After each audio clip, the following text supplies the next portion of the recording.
안녕하십니까. 11월 마지막 거래일 장이 이제 종료가 됐습니다.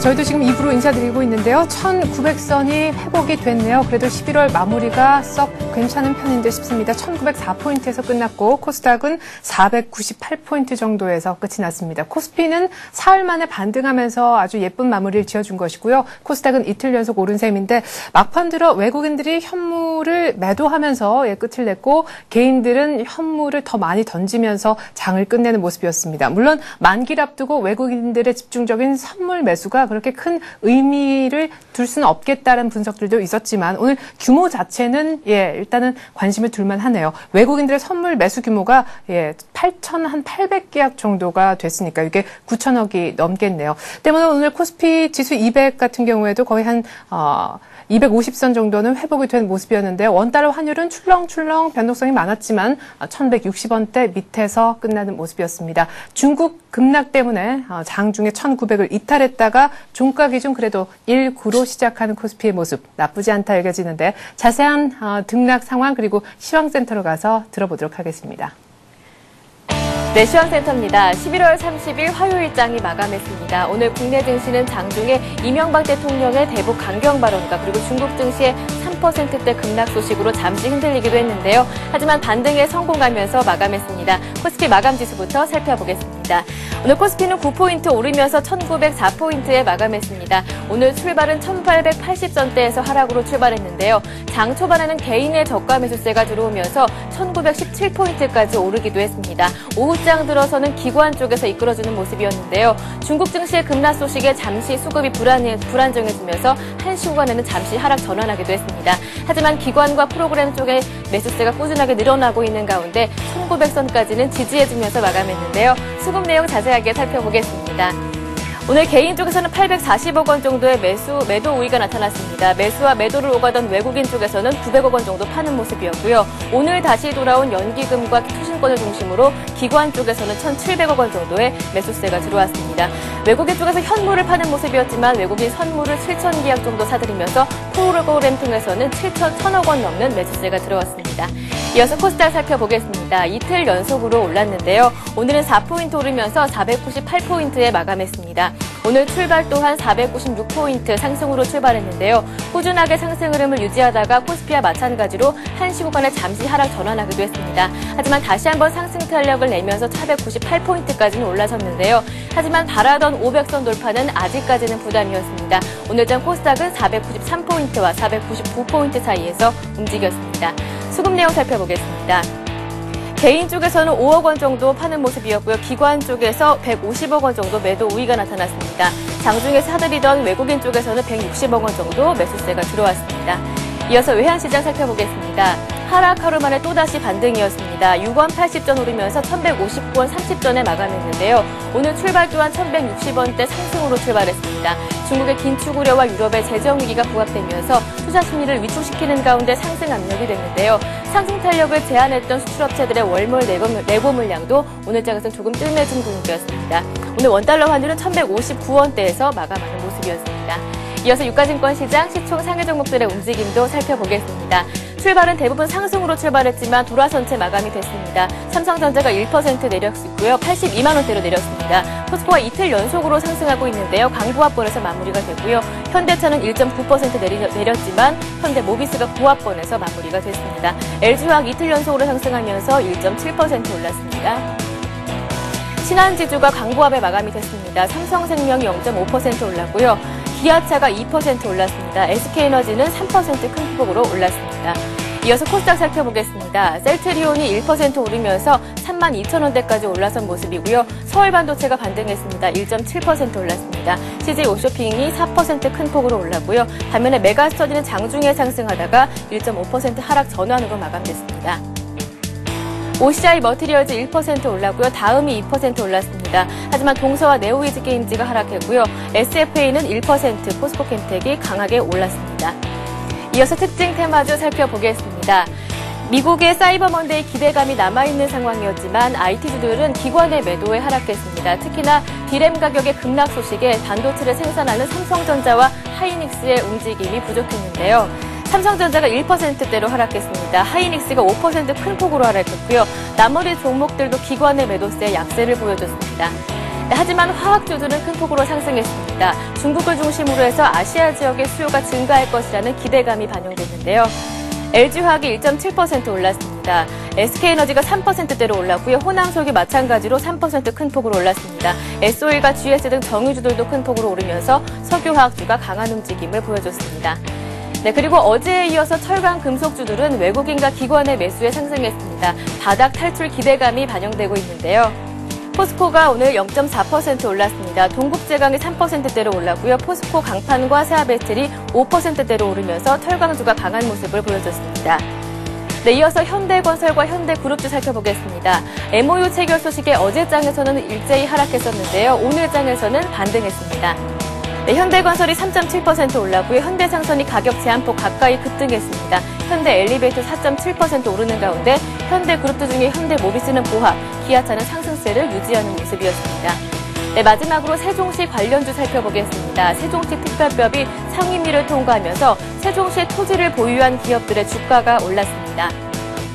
네, 프롬파스트가 2%대로 올랐고요. 영보화학이 5.6% 올랐습니다. 한국콜마와 대주산업 역시 5%대에서 3%대로 오르면서 세종시 관련주들이 강한 모습을 보여줬습니다. 네, 이렇게 시장 흐름 3번 살펴봤습니다. 오늘 코스피의 1900선 지지에는 기관의 역할이 큰 몫을 했는데요. 그 가운데 연기금 쪽에서는 오늘장 금융주와 화학 그리고 운송장비 업종들을 집중적으로 매수했다는 점 참고하시기 바랍니다. 지금까지 마감 시황이었습니다. 네, 이제는 시황센터에 다녀왔고요. 전문가는 11월 마지막 장을 어떤 시각으로 지켜봤는지 분석 한번 들어보고 12월 준비하는 시간 갖도록 하겠습니다. 자, 오늘은 하나대투증권 멘토스에 있는 장혁진 연구원을 한번 연결해 보겠습니다. 연구원님 안녕하세요. 예, 안녕하세요. 네, 자, 그래도 코스피가 마지막 날 1900선 회복해 주니까 좋긴 한데 장중에 중국장 때문에 많이 흔들렸던 변동성도 여전했던 것 같습니다. 어떻게 보셨습니까? 예, 어제 오늘 일단 종가상으로 봤을 때 결국 지수는 잘 유지가 되고 있는데 여전히 수급적인 부분들에서는 좀 엇갈리는 모습들을 많이 보여주면서 좀 투자자분들이 헷갈릴 수 있는 그런 증시 그림들이 계속 연속되고 있습니다. 일본의 지진 소식과 중국의 그런 긴축에 대한 특히 지진율을 재인상할 수 있다라는 그런 이야기를 필두로 해서 여러 가지 이야기들이 중국 쪽에서 나오면서 상승폭을 장중에 많이 축소를 했습니다. 그런데 2시 반 넘어서면서부터 최근에 이제 외국인과 투신 모두 좀 공격적인 흐름은 보이지 못했었는데 투신권에서 한 600억 정도 2시 반 이후로 집중돼서 매수가 들어왔고요. 기관 전체적으로 결국 1,700억 정도 매수 집중을 하면서 최근에 지난주부터 흐름을 보시면은 1900 초반이나 그 이하에서는 국내 주식형 펀드 자금이 그래도 시장에서 좀 유입되고 있다라는 것들을 계속 확인을 해준 오늘도 증시였고요. 다만 업종별로 봤을 때는 최근에 바닥권에서 좀 상대적으로 강했었고 그동안 소외되었었던 모멘텀으로 좀 올라왔었던 전기전자 업종의 외국인과 기관의 동반 업종 순매도가 좀 이어졌다라는 것들이 좀 부담인 것 같은데요. 또 그런 부분들과 함께 아무래도 이제 실적에 대한 부분들이 좀 우려감이 나오기 시작하면서 외국인들이 오늘 전기전자 업종 한 700억 정도를 매도를 했고요. 상대적으로 최근에 먼저 눌려가지고 소외되었었던 중국 증시 하락과 함께 한 2주 정도, 3주 정도 눌려 있었던 중국 관련 업종들이 조금씩 올라오기 시작했다라는 것들은 그래도 좀 긍정적인 신호일 것 같은데요. 특히 오늘 같은 경우 운수창고나 건설업종, 기계업종 등이 좋은 모습을 보여줬습니다. 외국인들이 오늘 선물에서 한 8,800계약 정도나 대량으로 매수를 해주는 모습을 보였고요. 비차익 매수도 오늘 마감 동시호가 전까지 1,600억 정도 매수였는데 지금 마감 동시호가에서 한 1,000억 정도가 매도가 나왔습니다. 이게 메릴린치 창구에서 이렇게 좀 비차익 매도 물량이 쏟아진 것으로 추정된다라는 이야기들이 좀 나오고 있는데 약간은 좀 집중돼서 매도가 나왔기 때문에 내일 조금은 주의를 하셔야 될 것 같고요. 다만 이제 오늘 중국 언론 쪽에서 나온 지진율 재인상 소식은 과거 경험을 보면은 내일 이제 매월 초마다 발표되는 중국의 PMI 지표가 있는데 그 지표가 아마 좋게 나올 거라고 예상이 지금 상당히 많은 상황입니다. 그래서 그런 경기가 회복되는 국면을 좀 선제적으로 좀 대응하기 위해서 오늘 좀 지진율 인상이라는 부분들이 나오지 않았나 생각이 들고요. 그런 그 지수에는 충격을 받았지만 결국 장중의 흐름을 보면은 결국 중국 수혜 업종들의 시세가 크게 꺾이지 않았습니다. 그거는 아마 내일 지표에 대한 기대감을 어느 정도 좀 선반영되었다라고 보여지고요. 다만 이제 공격적인 현물 수급이 현재까지 외국인들이 전혀 유럽발 리스크와 대북 리스크로 인해서 아직까지도 들어오지 않고 있다라는 부분들. 그래서 결국 지수는 이런 당분간은 좀 박스권 흐름을 보여주지 않을까, 그런 장세, 좀 계속 헷갈리는 혼조세 흐름들을 보여주고 있는데요. 이런 장세들이 좀 당분간은 이어지지 않을까 개인적으로 좀 생각하고 있습니다. 네, 결국 오늘 중국 관련해서 크게 긴축 얘기가 나온 건 내일 나올 PMI 지수가 좋을 것이다라는 예상 때문이었다라고 하셨는데, 그럼 지금 중국장 2%대로 낙폭을 조금 줄이고 있긴 합니다만 내일 당장 해외 증시 쪽에서 중국 쪽 나오는 지표 잘 챙겨봐야겠네요. 예, 일단 그 부분들은 제 개인적인 예상을 말씀을 드린 거고요. 과거에도 네. 이제 이번에도 금리 인상과 지준율 인상을 했던 거를 보면 G20을 앞두고 나서 선제적으로 해주는 모습이었고, 국제적으로 큰 이벤트가 있을 때마다 좀 약간은 보여주기식으로 좀 중국의 그런 금융 정책들이 나와줬기 때문에 이번에도 아마 좀 이런 좀 자신감들을 좀 표출한 게 아닌가 개인적으로 좀 예상을 해보고 있고요. 그 외에도 오늘 같은 경우는 이제 내년에 금리 인상이 한 75bp 정도는 더 될 것이다라는 이야기들도 나왔었고, 이제 11월 소비자 물가 상승률이 한 10월에 4.4%였는데 그거를 뛰어넘는 올해 최고치를 기록할 것이다. 그리고 외국인 펀드들이 중국 증시에서 조금씩 빠져나가는 흐름을 보이고 있다. 여러 가지 좀 루머들이 좀 확산되는 모습이었는데요. 그런 것들보다는 일단은 직접적으로 내일 발표되는 PMI 지표가 최근에 한 5개월 정도 연속으로 상당히 좋은 모습을 보여줬었고, 경험을 보면은 9월 1일과 10월 1일에도 지수 분위기가 그렇게 좋지는 않았었는데도 불구하고 중국의 PMI 지표가 호전되어서 발표되면서부터 이머징 증시의 전체적인 상승세를 이끌었었던 적이 있습니다. 그만큼 지금 중국의 경기가, 제조업 경기와 그런 전체적인 지수가 영향력이 세계에서 상당히 커졌다라는 것들을 좀 의미할 수 있을 것 같고요. 최근에 유럽발 위기와 또 대북 리스크가 계속 심리가 아직까지 가지지 않고 있는 상황인데, 내일 좀 그쪽에 단기적으로 좀 희망을 좀 가져봐야 되지 않을까 생각을 하고 있고요. 특별한 지표가 그 외에 영향력 있는 지표가 발표되는 것들은 없지만 일단은 12월 첫날이기 때문에 외국인들이 11월 달에는 좀 재미없는 흐름들을 보여줬었는데 11월 마지막 날, 지금 오늘 같은 경우에 선물에서 8,800계약을 매수를 했는데 12월 첫날에는 어느 정도의 수급이 유입될지 좀 체크를 해봐야 될 것 같고요. 유럽의 재정 리스크 관련해서는 일단은 12월 중순에 EU 정상회의가 있습니다. 그때 이전까지는 계속해서 좀 구체적인 재정 대책이 추가적으로 나오거나 좀 이런 불안감들이 전염되는 것들을 좀 막을 수 있는 구체적인 대책들이 나오지 않으면은 좀 이런 외국인들의 수급을 좀 막고 있는 이런 불안감들은 좀 당분간은 유럽발에서 시작된 그런 불안감들은 지속되지 않을까 좀 개인적으로 보고 있습니다. 네, 자, 유럽발 리스크는 계속될 테고 외국인들은 때문에 강력하게 사주긴 조금 어려운 장세다. 내일만 놓고 보면 중국 PMI 조금 기대를 걸어봐도 좋겠다라고 하셨는데요. 자, 개인들도 그런 측면을 알았는지 오늘 막판에 현물을 좀 막판에 몰려서 많이 좀 정리를 한 듯한 분위기입니다. 아까도 조금 의견을 내비치시긴 하셨었는데 결국에는 박스권이 좀 더 이어지는 그런 국면이 예상이 되십니까? 예, 일단은 올해 개인적으로는 봤었던 지수 고점이 1950 정도였는데요. 일단 PER 상으로 봤을 때는 지금 10배 가까이까지 코스피가 올라오고 현재 좀 조정을 받은 상황입니다. 그래서 내년 실적이 일단은 약간 상향되는 각도가 조금 꺾인 상황이기 때문에 단기간에 급하게 올라온 부분들이 조금 차익 실현 욕구를 좀 이끌고 있지 않나 생각을 하고 있고요.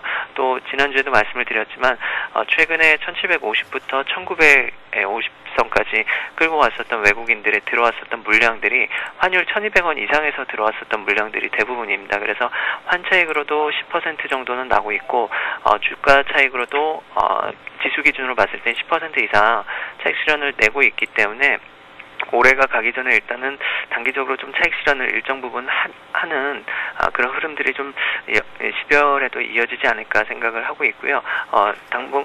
최근에 이제 환율이 조금 올라왔기 때문에 한 1,100원, 1,110원 정도, 이 정도 타겟까지 단기적으로 외국인들이 현물 수급을 좀 강화할 수는 있겠지만 아무래도 1,900 초중반을 중심으로 해가지고 그 중국 지수가 급격하게 살아나지 않는 한 결국 1,900 돌파를 주도했었던 업종들이 조선과 기계 업종 그리고 화학 업종, 자동차 업종 등 중국발 그런 수혜 업종이기 때문에요. 그런 업종들이 외국인들이 지금 중국발 우려감 때문에 전혀 사지 않고 있습니다. 그래서 이런 수급들이 들어오지 않으면은 당분간은 조금 지수는 박스권에 갇혀 있는 흐름들이 이어지지 않을까 생각하고 있고요.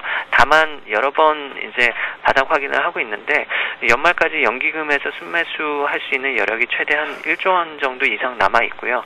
그리고 좀 지수가 위기일 때마다 국가기관을 중심으로 해서 프로그램 수급이 상당히 좋게 들어오는 모습들을 좀 보여줬습니다. 그래서 하방 경직성에 대한 부분들은 상당히 강하게 확인하고 있는 코스피 증시인데요. 아직까지 주도 업종이라고 할 만한 업종이 현재는 나타나지 않고 있기 때문에 투자 심리에 이런 둔화된 부분들, 또 반등이 나오더라도 이전만큼 8월과 9월, 10월 때만큼 그런 강한 탄력은 좀 기대하기 힘들지 않을까 개인적으로 좀 보고 있고요. 그래서 그만큼 좀 기대 수익률도 약간은 낮추고 일정 부분 대외 리스크가 완전히 가지지 않은 상황인데 리스크 관리도 조금은 필요한 시점이 아닌가 생각하고 있습니다. 네, 공통적인 의견이네요. 어쨌거나 12월장에 대해서 랠리를 얘기하는 전문가는 없었던 것 같습니다. 기간 조정의 연장 혹은 박스권에 갇히는 흐름들 전망들이 나오고 있습니다. 이렇게 해서 하나대 투증권 멘토스 장혁진 연구원으로부터 또 12월 전망까지 함께 들어봤습니다. 고맙습니다. 예, 감사합니다.